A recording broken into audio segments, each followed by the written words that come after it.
has imprisonment taught me? Well, I think it has tested the limits of my capacity, which is to me a tremendous benefit. Before being in prison, I did not know the limits of my capacity. I either overestimated myself or underestimated myself in many instances. I now agree that man's reason has a limit. That's why he's man. That's why he's finite. And if he's man, then how can he comprehend which is not man, which is infinite?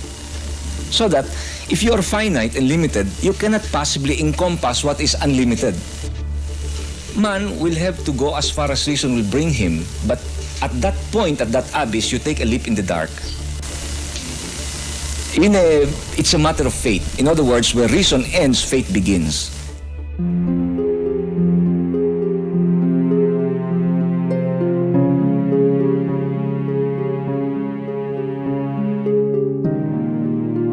I went on a hunger strike as a protest to what they did to me in the military commission.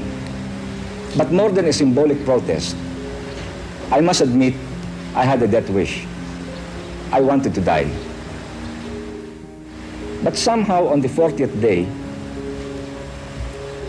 I was struck by that letter of Father de la Costa to me. And he said, "Do you think by trying to die you are being courageous?" He said, "You're not being courageous, you're a coward. It is more courageous to go on living. You're opting out. You're escaping. And it's an act of cowardice.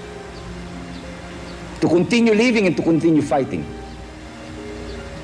He said, "It's more courageous." And ultimately he said, "If you believe in the divine will, do not interfere with his will. Let his will be done."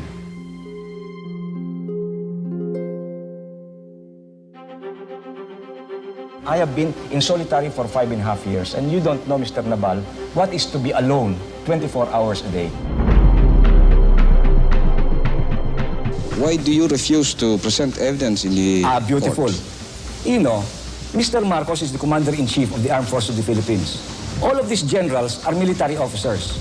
Mr. Marcos said I'm guilty by overwhelming evidence. He ordered me to jail for 5 years. If these officers will say I am innocent, it's just like saying Mr. Marcos is a liar. And they will never do that. All I ask Mr. Marcos is, send me before an impartial tribunal, not a military officer. Wouldn't you think that by making a statement such as that, you're really questioning the integrity of all these men? No, it is the circumstance, Ronnie. Kamukha mo, empleyado ka ng NMPC, maataking pa si Marcos? Ba, hindi pwede. No. Ay na nga.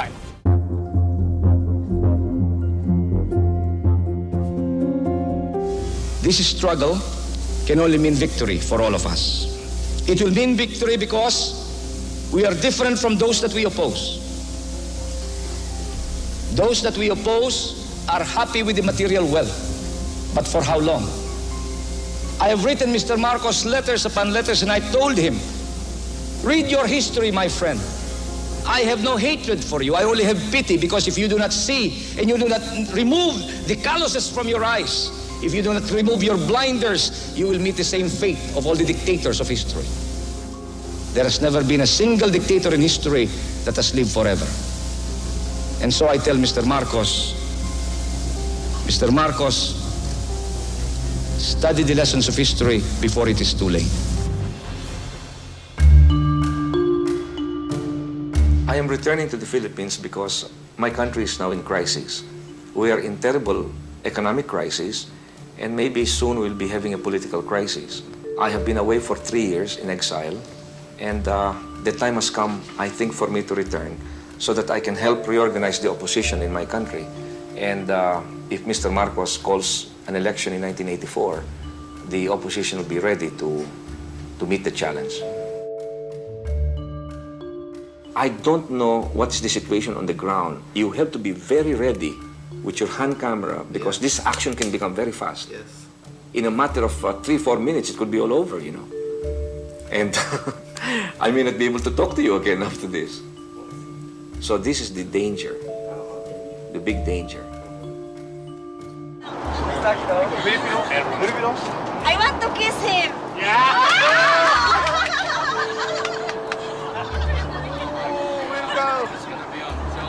My wife won't like that. I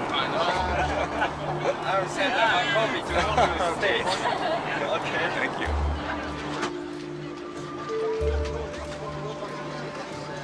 I suppose there's a physical danger because, assassination is part of public service. My feeling is we all have to die sometime. Now, if it's my fate to die by an assassin's bullet, so be it.